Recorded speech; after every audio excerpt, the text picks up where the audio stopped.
नुसरत आपा, नुसरत आपा, ए नुसरत आपा। ए असलम, सारी तमीज तहजीब घर भूल कर आया है क्या? ना दुआ ना सलाम। सासू में तेरी बहन की। तो आपके शाहिद ने जो हरकत की उसके बाद भी आप क्या करने गई? और ना कभी जाएगी। तू कर क्या रहा है यहाँ? आपा को घर ले जाने आया हूँ। कोशिश करके तो देख। असलम तुम यहाँ? चले आपा, तेरा शौहर अभी घर नहीं आने वाला है। चल अपना सामान बांध और घर चल मेरे साथ। मैं कह रहा हूँ ना चल। नुसरत अंदर जा। ए आपा। असलम एक बात कान खोल के सुन ले, ये घर नुसरत का है और वो यहाँ से कहीं नहीं जाएगी। और दोबारा मेरे घर के दरवाजे पे आकर इस तरह चिल्लाया ना तो समझ लेना, ये सरोटा सिर्फ सुपारी नहीं जबान भी काट सकता है।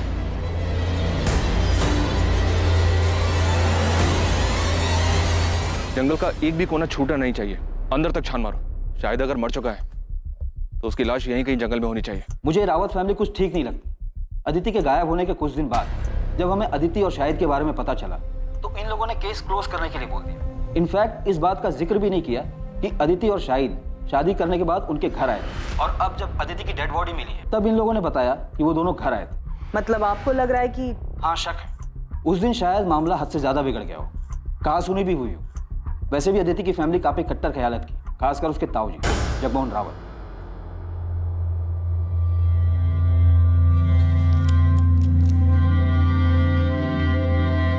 मैं जरा बाहर से होके आता, कुछ काम है। तुम सुभाष को देखते रहे, अब भी दिल पर बोझ लेकर बैठे। लेकिन इसमें उनकी क्या गलती थी? वो खुद को क्यों दोष दे रहे? ज्योति, रिश्ते का गला घोटना इतना आसान नहीं है, फिर चाहे तुम्हारी पीठ में कोई चुराई क्यों न घोंपते। सर, माथुर सर ने शाहिद के रायबरेली वाले घर का एड्रेस भेजा है। उदित, तुम तुरंत रायबरेली के लिए निकलो। और अगर ये सारा काम शाहिद का क्या कराया है और वो रायबरेली में कहीं छुपा हुआ है तो पहले से ही चौकन्ना होगा। और अगर उसे तनिक भी भनक लग गई तुम्हारे रायबरेली जाने के बारे में तो वहां से निकल सकता है और हम ये चांस बिल्कुल नहीं ले सकते। सो बी केयरफुल। मैं लोकल पुलिस से बात करता हूं।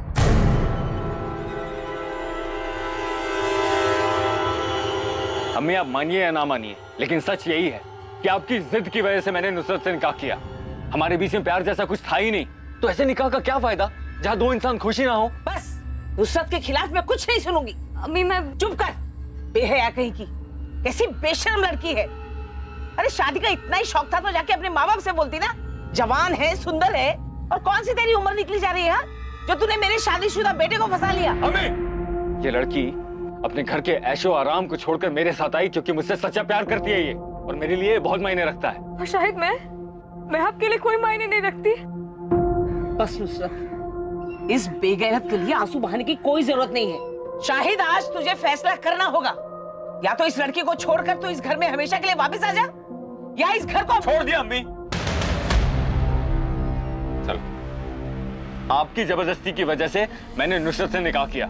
हमारे बीच में प्यार जैसा कुछ था ही नहीं।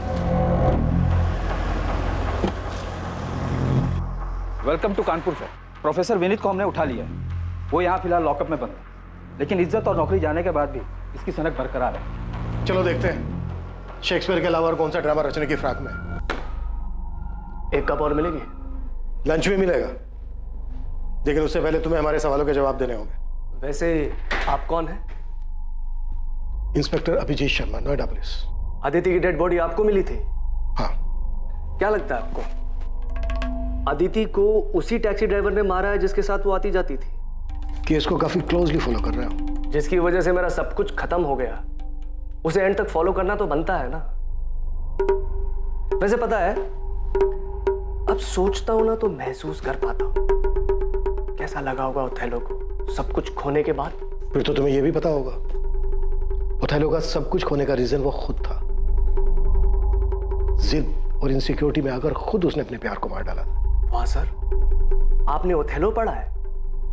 अच्छा ये बताइए, आपका सबसे पसंदीदा कैरेक्टर कौन सा है? अपना ये ड्रामा बंद कर दे प्रोफेसर, ये पुलिस स्टेशन है, कोई स्टेज नहीं। All world is a stage, all men and women are merely plays. ये पूरी दुनिया एक रंगमंच है और हम सब इसकी कठपुतली हैं। कोई मरता नहीं, कोई मारता भी नहीं है।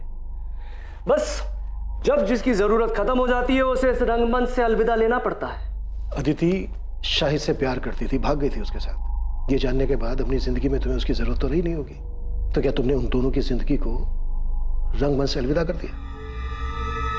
शाहिद उस लड़की अदिति को लेकर यहाँ आया था, लेकिन मैंने उन्हें दरवाजे से लौटा दिया, घर के अंदर भी नहीं लिया। उसके बाद दोनों कहाँ गए मुझे नहीं पता। ये कौन है? ये असलम है, नुसरत का भाई।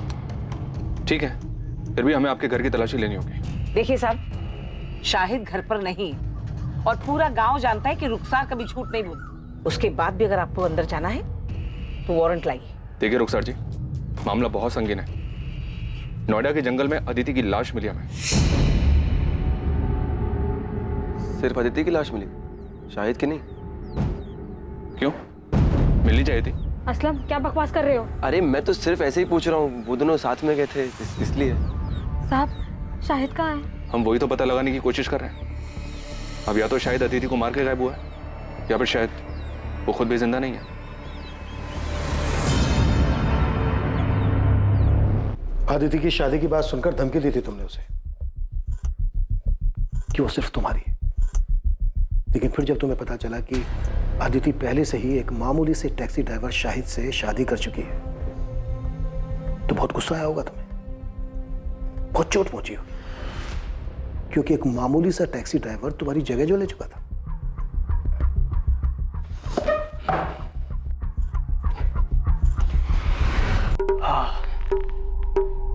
लीजिए, अब मैंने आपकी जगह ले ली, आपकी कुर्सी पर बैठा हूं, तो आप मेरा खून करना चाहते हैं? नहीं ना, क्योंकि आप जानते हैं कि मेरे यहां बैठने से आपकी वैल्यू और आपकी पोजीशन में कोई फर्क ही नहीं पड़ता। ठीक उसी तरह, चाहे मुझे अच्छा लगा या नहीं लगा, सच यही था कि अदिति उस टैक्सी ड्राइवर से प्यार करती थी। मेरे जोर जबरदस्ती करने के बाद भी उसके मन में उस टैक्सी ड्राइवर के लिए जो प्यार था, उसमें कोई फर्क ही नहीं पड़ता। इसलिए जगह ले ली नहीं ले ली, ये सब बकवास है। एक बार को तो तूने सोचा होगा कि अदिति पढ़ी लिखी लड़की है, उसका और तेरा इंटेलेक्चुअल लेवल मैच करता है, और दूसरी तरफ वो टैक्सी ड्राइवर शाहिद, जिसका अदिति के साथ कोई मेल नहीं था। आपको लगता है कि मैं इंटेलेक्चुअल हूं और वो टैक्सी ड्राइवर गवार है? सर, ये सिर्फ एक मुखौटा है जो अंदर के असली चेहरे को छुपा देता है। बात को गोल गोल घुमाने से मुद्दा नहीं बदल जाता प्रोफेसर। जो बात है सच सच बता दे, वरना इसी लॉकअप के अंदर एक एक करके तेरे चेहरे से सारे मुखौटे उतार देंगे हम। मुखौटा पहले उनका उतारिए जो खानदानी और इज्जतदार होने का दावा करते हैं, और फिर उसी शान की आड़ में अपनों की ही बलि चढ़ा देते हैं। अदिति के मर्डर में उसकी फैमिली कहाँ थे? नहीं, मैंने ऐसा तो नहीं कहा, लेकिन लगता है आपके मन में उनके लिए शक है, तभी सबसे पहले उनका ख्याल आया। वैसे आपको उस टैक्सी ड्राइवर की फैमिली पर भी शक होगा। जरा सोचिए ना सर, अगर मोहब्बत की दुश्मनी फैमिलीज ना होती तो ये दुख भरी प्रेम कहानियां अमर कैसे होगा?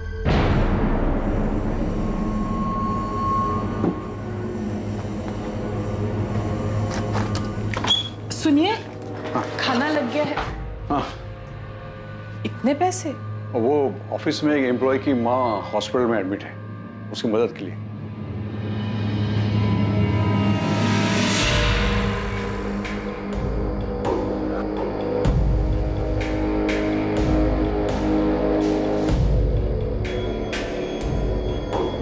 नुसरत, भूल जा उसे। ये मान ले कि मेरा बेटा कभी तेरे लायक था ही नहीं।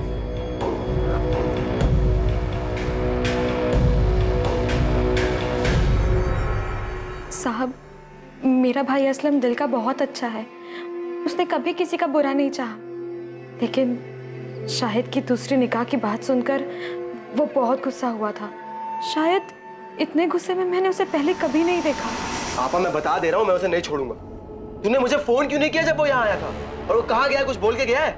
नहीं। शायद वापस से कानपुर गया होगा, वहां का पता है मेरे पास। अभी जाके मालूम करता हूँ और उसका ऐसा बुरा हाल करूंगा, उसको और उस बेगैरत लड़की दोनों को तुझे धोखा देने की ऐसी सजा दूंगा ना आपा, तू देख।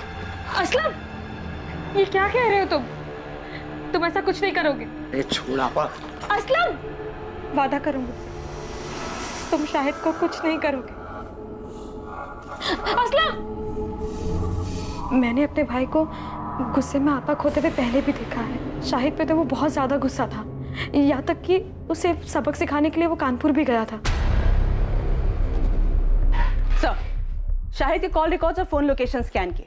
8 सितंबर के बाद से उसका फोन स्विच ऑफ आ रहा था, लेकिन अजीब बात यह है कि 12 सितंबर की सुबह उसका फोन फिर से स्विच ऑन किया गया, जिसकी फोन लोकेशन नोएडा की थी, और उसके बाद चंद मिनटों बाद ही उसका फोन फिर से स्विच ऑफ किया गया। उसके बाद से अभी भी ऑफ आ रहा है।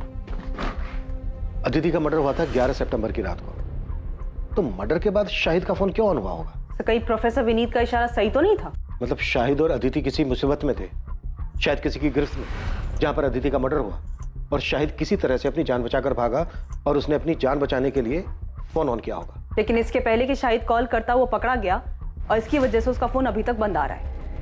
ये काम अदिति के ताऊ जगमोहन या फिर शाहिद के साले असलम का हो सकता है। एक बात समझ में नहीं आ रही है, अदिति और शाहिद कहीं भी जा सकते थे, लेकिन ये नोएडा ही क्यों है? क्या नोएडा में इनका कोई है? सर अदिति का तो पॉसिबल नहीं है, पर शायद शाहिद का कोई दोस्त या रिश्तेदार यहाँ नोएडा में रहता हो जिसकी मदद से वो दोनों यहाँ पे आए। शाहिद के कॉल रिकॉर्ड से एक बार फिर से स्कैन करो, देखो फोन बंद होने से पहले उसने नोएडा के किसी नंबर पर बात की थी क्या? शाहिद का फोन ऑफ होने से पहले उसकी उस पूरे हफ्ते सिर्फ 5 नंबर पे बात हुई है, इन 5 नंबर पर। शायद इनमें से कोई नोएडा में रहता हो। अच्छा, शाहिद की लास्ट बात 444370 पर हुई है। मैंने इस नंबर के कॉल रिकॉर्ड्स मंगवाए हैं। इस नंबर पर डायरेक्ट बात करो, शायद इसको पता हो कि शाहिद और अदिति के साथ क्या हुआ। हेलो, आप कौन? मैं असिस्टेंट सब इंस्पेक्टर सुधा अवस्थी बोल रही हूँ। जी मैडम, मैं मनोज गोयल बोल रहा हूँ। क्या आप नोएडा में रहते हैं? जी हाँ मैडम, मैं नोएडा में ही रहता हूँ। शाहिद बेग को जानते हो? जी हाँ मैडम, मैं जानता हूँ शाहिद बेग। शाहिद बेग गायब है। उसके फोन से जो 8 सितंबर को लास्ट कॉल किया गया था वो आपके नंबर पे किया गया था। मयूरी बाग पुलिस स्टेशन आ जाइए, आपसे बात करें। अरे साहब, आप लोग ये क्या कह रहे हैं? मैंने कुछ नहीं किया है। ए असलम, छूट नहीं हमसे, समझा? हमें पता है कि तुझे अपने जीजा पर बहुत गुस्सा था और तू अपने जीजा को और उसकी दूसरी पत्नी अदिति को सबक सिखाना चाहता था, और तुम दोनों के पीछे कानपुर भी गया था। हाँ साहब, मैं कानपुर गया था क्योंकि उस कमीने ने मेरी आपा को धोखा दिया था। लेकिन साहब, जब मैं उसके घर पहुंचा तो वहां ताला लगा हुआ था। साहब, मुझे वहां कोई नहीं मिला तो मैं रायबरेली वापस लौट आया। और साहब, अगर मुझे वो शाहिद मिल भी जाता तो मैं उसे 2 हाथ मारकर छोड़ देता, उसकी जान थोड़ी ना लेता। आखिर मेरी आपा का पति है वो, उसको मारकर मैं अपनी आपा को बेवा नहीं कर सकता था साहब। मैं तो सिर्फ उसे सबक सिखाने के लिए, डराने धमकाने के लिए गया था, ताकि वो उस लड़की को छोड़कर मेरी आपा के पास वापस आ जाए। मान लिया कि तू अपनी बहन के पति को नहीं मार सकता था, पर तू अपनी बहन के सौतन को मार के अपनी बहन के घर को दोबारा तो बसा सकता था ना?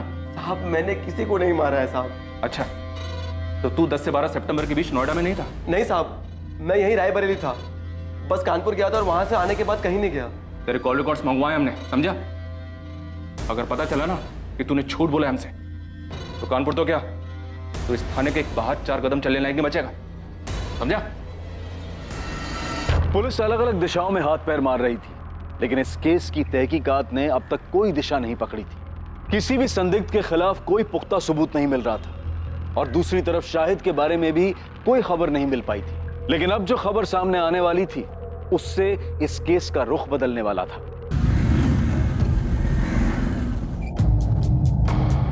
सर, मैं भी रायबरेली से ही हूँ। नोएडा में पिछले 8 सालों से रह रहा हूँ। शाहिद मेरे बचपन का दोस्त है। क्या तुम ये भी जानते हो कि शाहिद एक लड़की के साथ भाग कर यहाँ नोएडा आया था? जी सर, जानता था, और ये भी जानता हूँ कि उस लड़की का नाम अदिति है। 12 सितंबर को हमें अदिति की डेड बॉडी। क्या डेड बॉडी? शाहिद का डर सही नहीं। शाहिद अदिति के साथ ऐसा नहीं कर सकता। वो दोनों एक दूसरे से बहुत प्यार करते थे। उन दोनों ने शादी भी की थी, पर उनके घर वालों ने मानने से इनकार कर दिया, तो उसने मुझे फोन किया। उसे कुछ पैसे और रहने के लिए जगह चाहिए थी। देख, अभी मेरे पास ना सिर्फ 5000 रुपए हैं। मैं तेरे अकाउंट में ट्रांसफर कर रहा हूँ। तुम दोनों टिकट कराओ और इधर नोएडा आ जाओ। बाकी इधर मिलकर सोचते हैं, ठीक है? देख, अगर तू कह रहा है ना कि अदिति के घर वाले कुछ भी कर सकते हैं, तो तेरा कानपुर छोड़ने का फैसला बिल्कुल सही है। मैं अदिति को कुछ नहीं होने दे सकता। मैं बस जल्दी से नोएडा की ट्रेन पकड़ के आ रहा हूँ। अब हमें कानपुर या रायबरेली में रहने में डर लग रहा है। सर, शाहिद मेरे पास यहाँ नोएडा आ गया था। तो 2 दिन शाहिद यहाँ नोएडा में तुम्हारे पास, तुम्हारे घर पे रुका था? हाँ सर, मैंने इंतज़ाम किया था। वैसे मैं एक छोटा मोटा स्टेट एजेंट हूँ सर। सेक्टर 49 में एक फ्लैट मेरे पास खाली पड़ा था, उसकी चाबी मेरे पास ही थी। वो फ्लैट मुझे किराए पे चढ़ा, तो मैंने शाहिद और अदिति को वहाँ रहने दिया।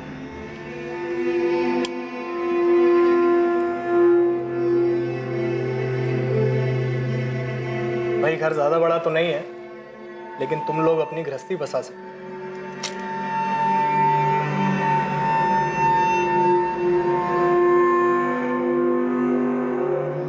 घर बड़ा नहीं, इंसान का दिल बड़ा होना चाहिए, जैसे कि आपका है। Thank you so much Manoj भैया। ये बात शायद 8 सितंबर की होगी। वो दोनों बहुत खुश थे। मैं चाबी देके वहां से निकल गया। और शाहिद ने मुझे बताया था कि वो अपना फ़ोन ऑफ रखेगा, तो मेरी इस बीच उससे कोई बात नहीं हुई। 2 दिन बाद 10 तारीख को जब मुझे वक्त मिला तो मैं उनका हाल चाल लेने के लिए वहां पहुंचा।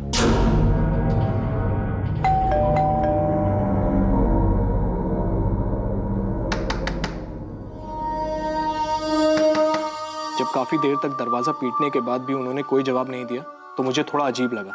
मेरे पास फ्लैट की डुप्लीकेट चाबी थी जिससे मैंने फाइनली दरवाजा खोला।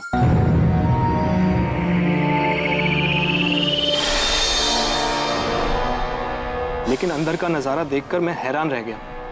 पूरा घर बिखरा पड़ा था। शाहिद, अदिति। मैंने अंदर जाकर भी देखा लेकिन दोनों अदिति और शाहिद वहां नहीं थे। सर, मैंने शाहिद का फोन भी ट्राई किया था लेकिन वो बंद था। मुझे समझ नहीं आ रहा था कि वहां हुआ क्या था। तुम्हें अपने दोस्त की इतनी चिंता थी तो फिर पुलिस को फोन क्यों नहीं किया? घर इतनी बुरी तरह से तहस नहस था तो तुम्हें लगा नहीं कि कोई बड़ी बात हो सकती है? वो दोनों किसी मुसीबत में हो सकते हैं। सर, मैं डर गया था घर को उस हालत में देखकर। और फिर अगर घर के मकान मालिक को ये बात पता चल जाती कि मैंने ऐसे ही ये घर किसी को दे दिया तो मैं बहुत प्रॉब्लम में फंस जाता सर। इसलिए 2 दिन तक मैंने किसी को कुछ नहीं कहा। फिर मुझसे रहा नहीं गया सर। मैं पुलिस के पास आने ही वाला था कि शाहिद का फोन मुझे आया। 2 दिन बाद यानी कि 12 तारीख को। लेकिन अदिति का मर्डर तो 11 तारीख की रात को हुआ था। और शाहिद का फोन तो बंद था। इनफैक्ट 12 सितंबर की सुबह को कुछ सेकंड के लिए उसने अपना फोन ऑन किया था लेकिन उस बीच उसने कोई कॉल नहीं किया था। हाँ मैम, उसने अपने मोबाइल से नहीं किसी अनजान नंबर से कॉल किया था। मनोज, वो लोग अदिति को उठा के ले गए। अरे कौन ले गया, कहाँ ले गया? उस दिन घर में हुआ क्या था शाहिद? मैंने उसको प्रॉमिस किया था मैं उसे कुछ नहीं होने दूंगा लेकिन मैं उसको नहीं बचा पाया मनोज। नहीं बचा पाया मतलब? क्या हुआ अदिति को? तुम दोनों ठीक तो हो ना? मुझे उसके बगैर नहीं जीना मनोज। कोई मतलब नहीं है जीने का उसके बगैर। Hello Shahid, hello. सर, मैंने फिर से उस नंबर पर कॉल किया तो पता चला वो नोएडा के किसी पीसीयू का नंबर है। मैं बहुत डर गया था सर। मुझे कुछ समझ नहीं आ रहा था। मैंने तो दोस्ती यारी में उसकी मदद की थी पर इस झमेले में और नहीं फंसना चाहता था। इसीलिए मैंने किसी को कुछ नहीं बताया। अच्छा, शाहिद ने जब उस दिन तुम्हें फोन किया और कहा कि कुछ लोग अदिति को उठा कर ले गए, क्या लगता है तुम्हें शाहिद किसकी बात कर रहा है? पता नहीं सर। उसने किसी का नाम तो नहीं बताया पर हाँ, उसने एक बार बताया था कि अदिति के घर वाले काफ़ी रूढ़िवादी किस्म के लोग थे। मुझे पता नहीं पर उस दिन शाहिद से बात करके मुझे सबसे पहला ख्याल अदिति के घर वालों का आया। पूरी संभावना थी कि अदिति की तरह शाहिद को भी मार दिया गया था। शायद वो आरोपी नहीं बल्कि पीड़ित था। ये केस अब ऑनर किलिंग का नजर आने लगा था। पर अब सवाल यह था कि ये घिनौना खेल किसके परिवार द्वारा रचा गया था, अदिति या फिर शाहिद? असलम के कॉल रिकॉर्ड्स आ गए? नहीं सर, अभी तक नहीं आए पर हमारी नजर 24 घंटे उस पर है। सर, मनोज को जिस पीछे से कॉल आया था वहां कोई सीसीटीवी नहीं है। दुकानदार को भी कॉलर का चेहरा याद नहीं है। हमने उसे शाहिद की फोटो भी दिखाई पर वो पहचान नहीं पाया। मनोज की बात से तो ये ऑनर किलिंग का ही केस लग रहा है। एक काम करो, अदिति के ताऊ जगमोहन और पिता सुभाष, इन दोनों को भी कॉल रिकॉर्ड्स निकालो। हो सकता है इन दोनों ने ये काम किया हो और पूरे चांसेस हैं कि इस केस में सुपारी दी गई हो।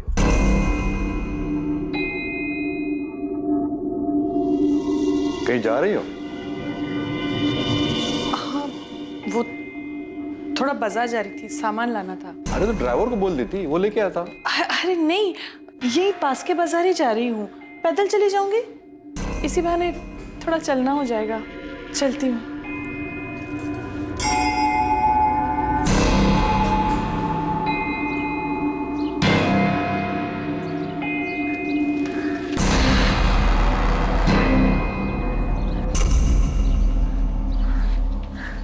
सोनाली, माँ,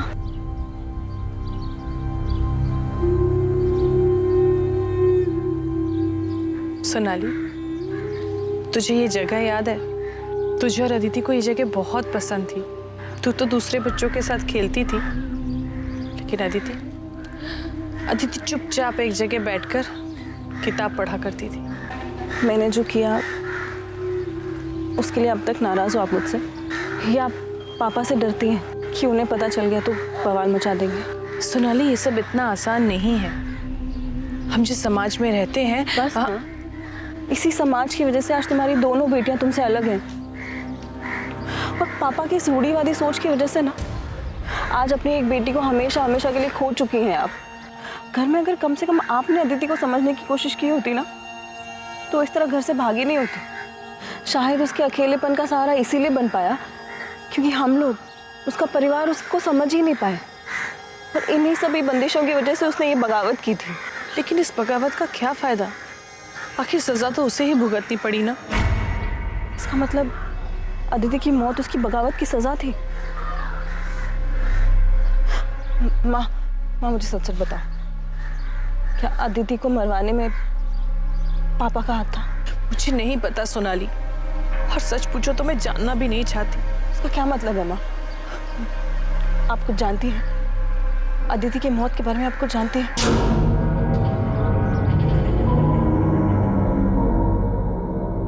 सुभाष, संभालो अपने आप को। अरे जिसने एक पल में बिना सोचे हम सबको पराया बना दिया, अपने नाम और परिवार की इज्जत के बारे में तक नहीं सोचा, उसके बारे में भूल जाना ही अच्छा है। भैया आप जिसकी बात कर रहे हो वो मेरी बेटी है। सुभाष, अदिति मेरी भी बेटी थी। मेरे लिए भी ये सब करना आसान नहीं है, लेकिन अपने परिवार और प्रतिष्ठा बनाए रखने के लिए हमने जो फैसला लिया है वो बिल्कुल सही है। जब से अदिति की लाश देखी है तब से घूम फिर कर ये बात मेरे मन में आके अटक जाती है। फिर लगता है कि नहीं, वो ऐसा कुछ नहीं कर सकते, लेकिन उनकी बातें याद आ जाती हैं और फिर लगता है कि इन सब के पीछे इन्हीं का हाथ है। हाँ, ये सच है कि 3 साल पहले जब सोनाली घर से भाग गई तो मैंने कुछ लोगों को पैसे दिए, उन्हें सोनाली के पीछे भेजा था, लेकिन उसे मारने के लिए नहीं, बल्कि उसे वापस घर लाने के लिए। बाप हूं मैं उसका, कसाई नहीं हूं। इससे पहले कि वो भानु से शादी कर ले, मैं एक आखिरी कोशिश करना चाहता। पहली बार सोनाली आपके हाथ से बच के निकल गई, आप कुछ नहीं कर पाए, लेकिन इस बार अदिति के वक्त आप कोई चांस नहीं लेना चाहते होंगे। वैसे भी अदिति आपकी सगी बेटी तो थी नहीं। जब अदिति और शाहिद आपके पास आशीर्वाद लेने आए होंगे तो आपका खून तो खोला ही होगा। मैं अदिति पर गुस्सा नहीं था, उसकी नादानी पर हैरान था। बुरा तो इस बात का लग रहा था कि मैं अपनी बेटी को समझ ही नहीं पाया। शायद इसीलिए उसने मुझसे बिना पूछे इतना बड़ा कदम उठाया, इतनी बड़ी गलती कर दी। तो मतलब आप ये मानते हैं कि अदिति ने जो किया वो गलत था? हाँ, बिल्कुल गलत था, और आज जो उसकी हालत हुई है वो उसी गलती का नतीजा है। तो आप ये मानते हैं जगमोहन जी कि अदिति की मौत उसकी गलती की वजह से हुई? तो जाहिर सी बात है इस बात पर आपको खुशी हुई होगी। ये कैसा बेहुदा सवाल है इंस्पेक्टर? अदिति मेरी भी बच्ची थी, मुझे जिंदगी भर उसे खोने का दुख रहेगा। और पछतावा? हाँ, वो भी है कि मैं अपनी बेटी को समझ नहीं पाया। बाप होने के बावजूद अपनी बेटी को बचा नहीं सका। भैया का तो नहीं जानता, पर मैं अपनी बेटी को कभी कोई नुकसान नहीं पहुंचाऊंगा। हर मुजरिम शुरुआत में अक्सर यही राग अलापता है जगमोहन जी। ठीक है, इसके आगे मैं कुछ नहीं बोलूंगा। आप जो सोच रहे हैं उसे साबित करके देखिए।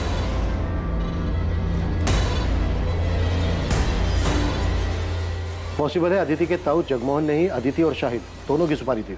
बड़े लोग हैं सर, इतना तो पक्का है कि खुद के हाथ गंदे नहीं किए होंगे। जैसे सोनाली के वक्त गुंडे भेजे थे, शायद इस बार भी किसी को सुपारी दी हो।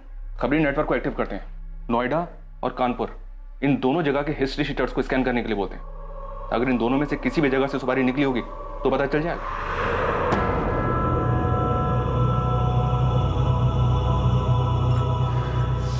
नुसरत बेटा, मैं समझती हूँ जो कुछ भी हुआ उसके बावजूद शाहिद तुम्हारा शौहर है, तुम्हें उसकी याद तो आती होगी, लेकिन जो गलती शाहिद ने की ना वो माफी के लायक नहीं थी।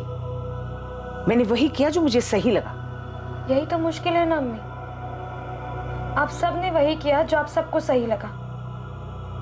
आपको सही लगा तो आपने शाहिद की मर्जी के बगैर उनका निकाह हमसे करवा दिया। शाहिद को सही लगा तो उन्होंने मुझे बिना बताए अपना जीवन साथी चुना। आपको सही लगा तो आपने उनको घर से निकाल दिया। असलम को सही लगा तो उन्होंने, इन सब में मैंने तो अपना सब कुछ खो दिया ना। ना आज मेरे पास शौहर है, ना आज मेरे पास औलाद है। अरे मुझे तो ये तक भी नहीं पता कि शायद जिंदा है या नहीं। अम्मी, अगर आज तक आप सब कुछ सही करती आई तो मेरे साथ गलत कैसे हो गया? कुछ समझ में नहीं आ रहा है। इतने सारे सस्पेक्ट्स हैं पर किसी के खिलाफ भी कोई पुख्ता सबूत नहीं मिल रहा है। सर, अदिति के ताऊ जगमोहन रावत, पिता सुभाष रावत और प्रोफेसर विनीत अग्रवाल, इन सबके कॉल रिकॉर्ड स्कैन किए, सब क्लियर है सर। पर ये असलम के कॉल रिकॉर्ड में से गड़बड़ दिखाई दे रहा है। 10 और 11 सितंबर को इसका फोन स्विच ऑफ था। उसे अदिति और शाहिद के नोएडा जाने के बारे में खबर मिल गई होगी। उसने इन दोनों का पीछा किया होगा और मौका देखते ही मर्डर कर दिया होगा, और इस दौरान जानबूझकर अपना मोबाइल फोन बंद रखा होगा ताकि उसकी लोकेशन किसी को पता ना चल पाए। तो शाहिद का दोस्त मनोज गोयल, जिसने शाहिद और अदिति को लास्ट टाइम देखा था, वो भी रायबरेली से है। तो शायद मनोज भी असलम को जानता हो, उसे आइडिया हो कि असलम नोएडा आया था या नहीं। बात करो मनोज। और मैं असलम को उठाता हूँ सर। पता नहीं क्यों मुझे ऐसा लग रहा है कि हम कोई लिंक मिस कर रहे हैं। कुछ तो है जो सही नहीं बैठ रहा है कि अदिति का कातिल खेल खेल रहा है हमारे साथ। है हिम्मत मुझ में पर उम्मीद थोड़ी कम, कर दे दो तुम साथ तो साथ उड़ जाएं हम। Very nice, it's actually very nice.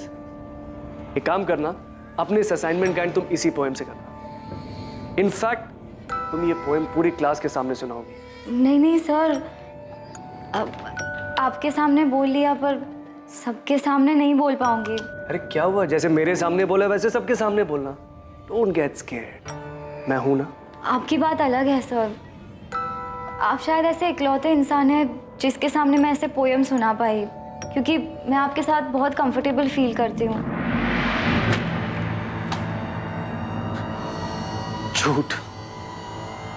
झूठ बोला था तुमने। मैं इकलौता नहीं था, कोई और भी था।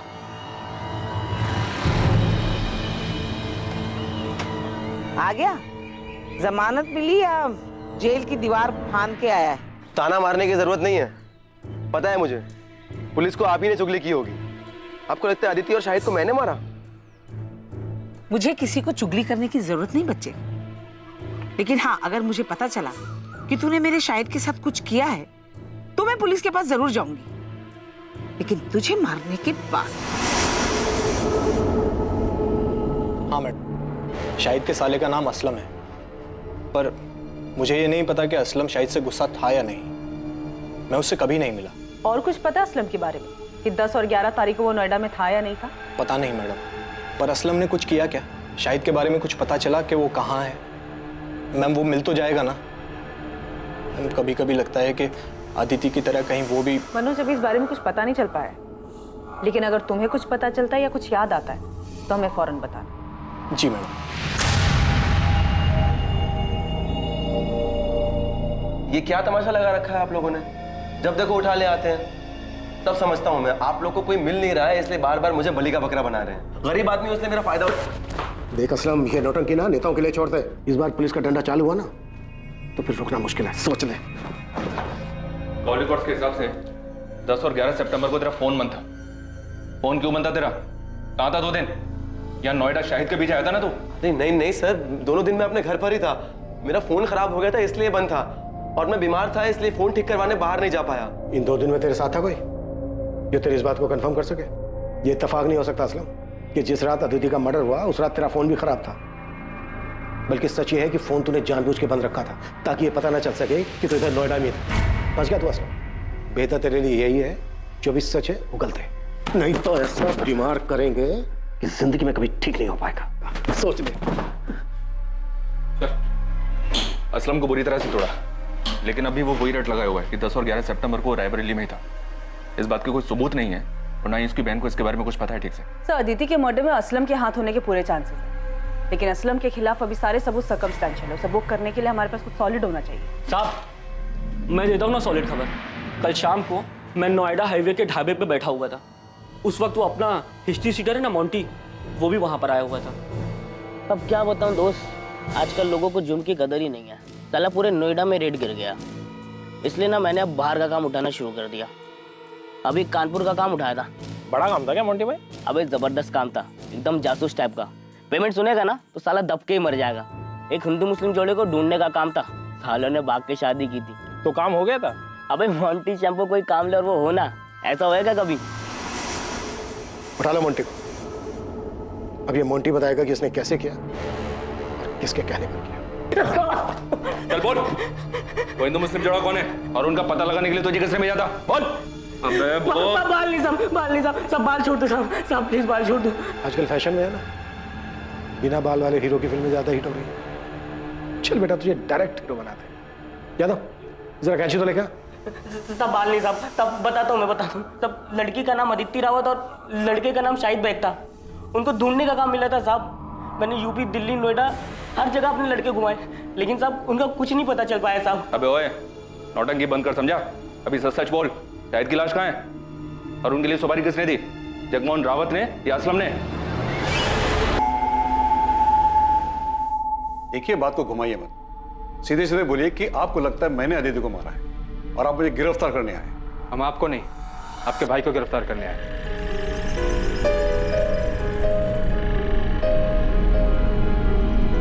सुभाष को क्या किया इसने? वो तो यही बेहतर बता पाएंगे। मोंटी को नोएडा पुलिस ने गिरफ्तार कर लिया है, उसने तुम्हारा नाम लिया। साहब 10 सितंबर को सुभाष रावत ने मुझे फोन किया था साहब। डन साहब, काम हो जाएगा, दोनों को ढूंढ लूंगा मैं। मेरे आदमी हर जगह काम होती, मैं आपको बता दूंगा। उसके आगे क्या करना है साहब, आप ये बताइए मुझे। उसके बाद क्या करना है मिलने के बाद बताऊंगा।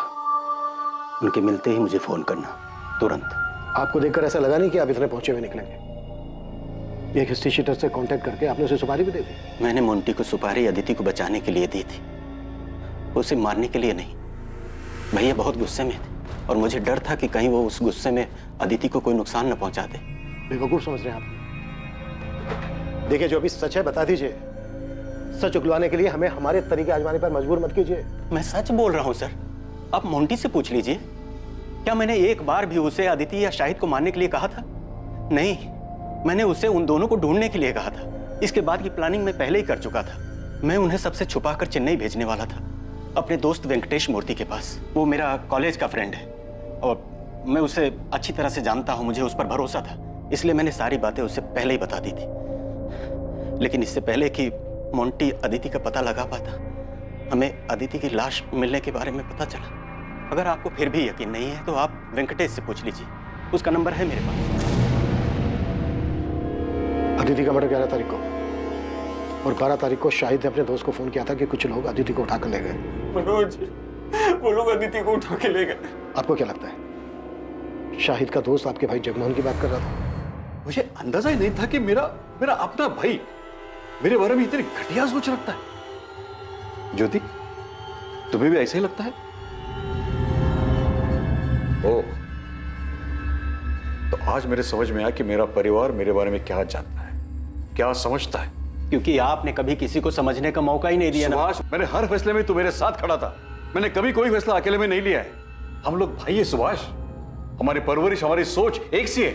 अदिति के देर से घर आने से लेकर उसके जीन्स पहनने, लड़कों के साथ बात करने, पढ़ाई के लिए बाहर जाने तक तुझे भी हर बात खटती थी जितनी कि मुझे। और अगर ऐसा नहीं था तो तूने मुझे टोका क्यों नहीं? क्योंकि तू भी वही चाहता था। फर्क सिर्फ इतना है कि तूने हर बार बंदूक मेरे कंधे पर रखकर चलाई।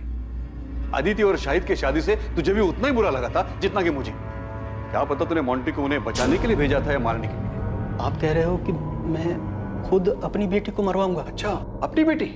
आज जब तेरी अपनी बेटी की बात आई तो तूने बिना सोचे समझे मुझ पर उंगली उठा दी। सुभाष, एक ही सिक्के के दो पहलू है हम। फर्क सिर्फ इतना है कि हमारे चेहरे अलग अलग हैं। तूने मुखौटा पहन रखा है और मेरा सच सबके सामने। जब शक दिलों में घर कर जाता है तो रिश्तों में भी दरारें पड़ने लगती हैं। और यहां भी ऐसा ही हो रहा था। सभी एक दूसरे पर शक कर रहे थे, आरोप लगा रहे थे, लेकिन दावे के साथ किसी के पास भी कहने के लिए कुछ नहीं। आखिरकार पुलिस को एक ठोस सुराग मिलने वाला था। कातिल के चेहरे पर से मुखौटा उतरने वाला था।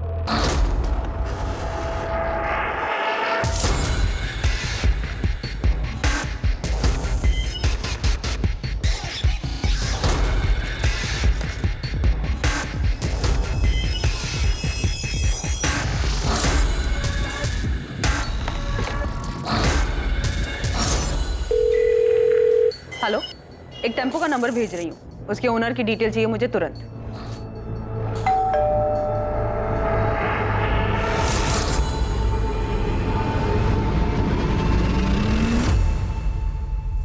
मैं जानता हूं तुम्हारी मां तुमसे छुप कर मिलती है। तुम्हारे लिए अच्छा ही होगा तुम हमारे परिवार से दूर रहो और ये बात दोबारा मुझे दोहरानी न पड़े। छूट क्या रहा है उसे? असलम भी कुछ नहीं बोल रहा है, उसके खिलाफ भी कुछ नहीं मिल रहा है, बाकी सबके कॉल रिकॉर्ड्स भी क्लीन है। चोरी किए गए गहनों के बारे में भी अभी तक कोई इन्फॉर्मेशन नहीं मिली था। तकरीबन 15 लाख के थे। पक्का कातिल के पास ही होंगे, क्योंकि अगर उसने गहने बेचने की कोशिश की होती तो नोएडा, कानपुर या रायबरेली के किसी ज्वेलरी शॉप से ऐसी कोई खबर सामने आ ही जाती। सर, 12 सितंबर की सुबह 2:54 पे ये टेम्पो चिवारी गांव की तरफ मुड़ा था। उस रात भर में ये अकेला व्हीकल है जो 1 बजे के बाद उस रास्ते से गुजरा था। तो मुझे पूरा यकीन है अदिति को इसी टेम्पो में ले जाया गया होगा। और सर, सबसे बड़ी बात, इस टेम्पो के ड्राइवर ने बताया कि उसके मालिक ने अचानक से उस रात फोन करके ये टेम्पो मंगवाया था। इसका मालिक का नाम?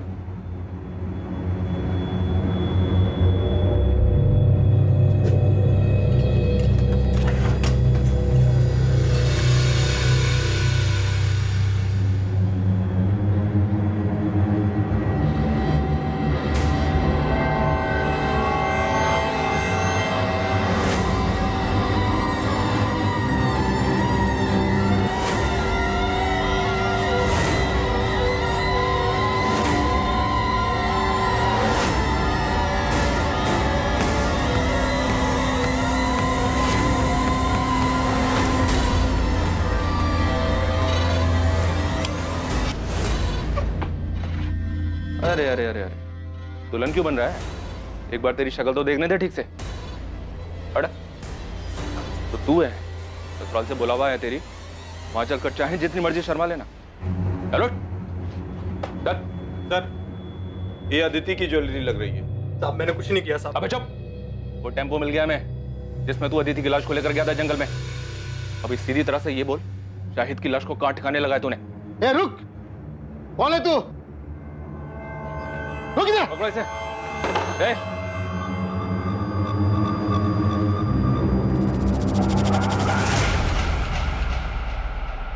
शाहिद बेग। ये जब से आया तब से इसने मुझे एक बार भी गहने छूने तक नहीं दिए। आज जब ये खाना लेने बाहर गया, मैंने सोचा 2-4 गहने निकाल लेता। मेरे साथ गद्दारी कर रहा था। इतना गिरा हुआ इंसान है। बंद करिए नौटंकी।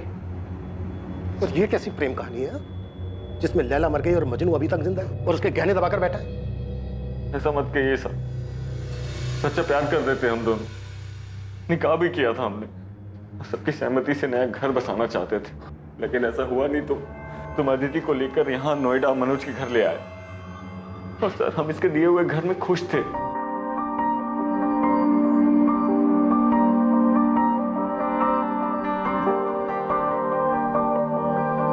खुश तो हो ना तुम? मैं बहुत खुश हूँ। हम दोनों साथ हैं, यही काफी है। क्या बन रहा है भाई खाने में? मैं बस रोटियां बना रही हूँ, आप दोनों खाने बैठ जाइए। खुश तो हो ना तुम दोनों यहाँ? हाँ यार, तेरी वजह से कम हम दोनों के सर के ऊपर छत तो है, वरना पता नहीं हम दोनों कहाँ भटकते रहते। मैं प्लेट्स लगाता हूँ।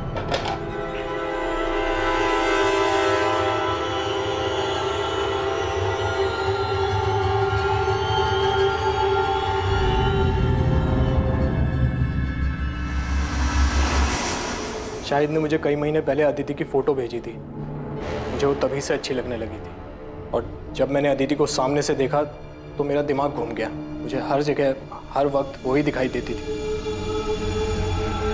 बस एक बार उसे पूरी तरह से पाना चाहता था। उसे सामने से देखकर बहुत बेचैन हो गया था मैं।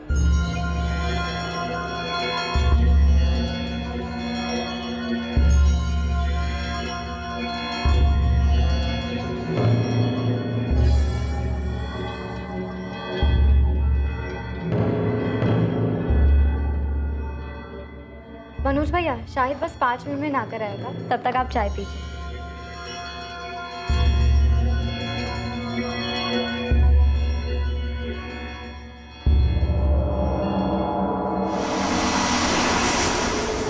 अब इस कमीने के मन में क्या चल रहा था मुझे जरा भी अंदाजा नहीं था।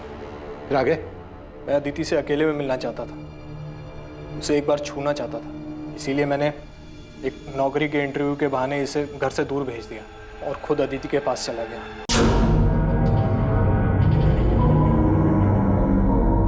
हो गया अदिति? हाँ, बस 2 मिनट।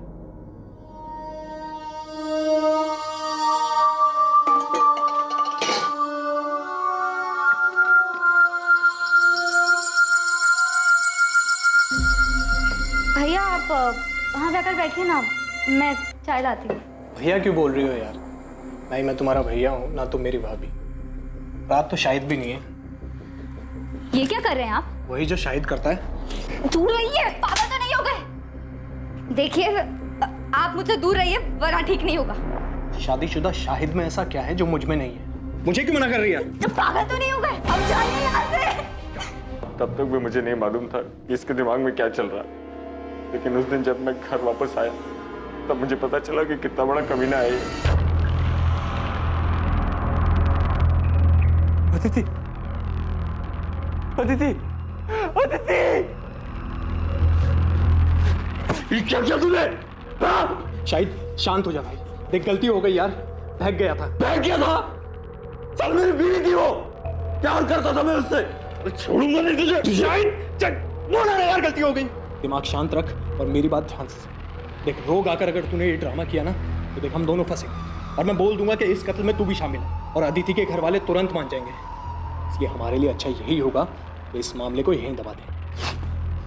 तुझे क्या लगता है तेरे बहकावे में मैं आ जाऊंगा? तेरा सच में दिमाग खराब हो गया है? देख शाहिद भाई, मेरी बात सुन यार, हम सालों पुराने दोस्त हैं यार। एक लड़की के चक्कर में अपनी दोस्ती खराब करेगा? अरे ये तो गई, वापस नहीं आएगी।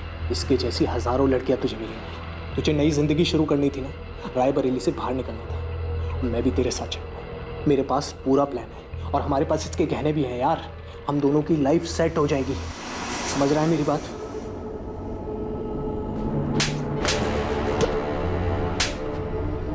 जिस लड़की ने तेरे लिए अपना घर छोड़ा, परिवार छोड़ा, ऐशो आराम छोड़ा, कुछ नहीं देखा तेरे सामने, उस लड़की की मौत से तू 5 मिनट पे उबर गया। ये प्यार था तेरा अदिति के लिए? क्या करता सर मैं, आप ही बताइए। अदिति तो मर गई थी, वापस नहीं आने वाली थी, इसलिए मनोज जैसा कहता रहा मैं वो करता रहा।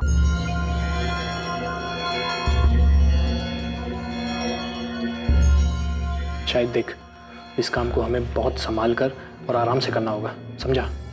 इसकी लाश को ना इसमें डालकर ले जाएंगे, लेकिन अभी नहीं, देर रात को। मैं टेम्पो का जुगाड़ करता हूँ। मेरी दुकान में एक आदमी काम करता है जिसके पास पुराना टेम्पो है। अदिति की लाश को ठिकाने लगाने के बाद तू अपना फ़ोन ऑफ कर देना, और फिर 2 दिन बाद अपना फ़ोन ऑन करना, सिर्फ कुछ सेकंड के लिए। जब पुलिस को अदिति की लाश मिलेगी ना तो वो मुझसे पूछताछ करने आएगी, तो मैं उन्हें बताऊंगा कि तुम दोनों के पीछे कुछ लोग पड़े थे जिन्हें अदिति के परिवार वालों ने भेजा था।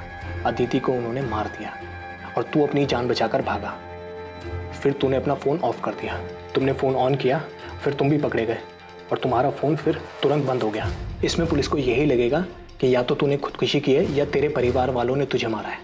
और जब तक ये मामला शांत नहीं हो जाता, मेरे पास एक और ठिकाना है, तू वहाँ छुप जा, और सबसे पहले तेरा हुलिया बदलना पड़ेगा ताकि कोई तुझे पहचाने ना। कुछ गड़बड़ हो गई तो? मुझ पे भरोसा रख, ये मामला शांत हो जाने के बाद तेरे पास जो अदिति के गहने हैं ना, हम उसे बेच देंगे, बहुत पैसे मिलेंगे यार, अपनी लाइफ सेट हो जाएगी। चल, लाश को बोरी में डालते हैं और रात को 1 बजे निकलेंगे, समझा?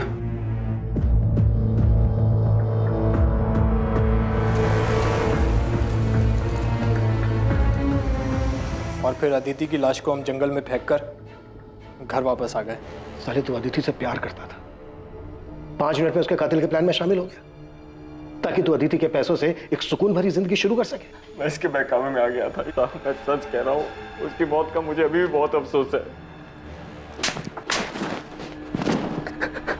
मैंने अपनी पूरी जिंदगी में तेरे जैसा स्वार्थी आदमी नहीं देखा। क्या नहीं था तेरे पास? हाँ, क्या नहीं था तेरे पास? एक समझदार बीवी थी, बेहद प्यार करने वाली अदिति थी, लेकिन सच ये है कि तू इनमें से किसी के लायक नहीं था।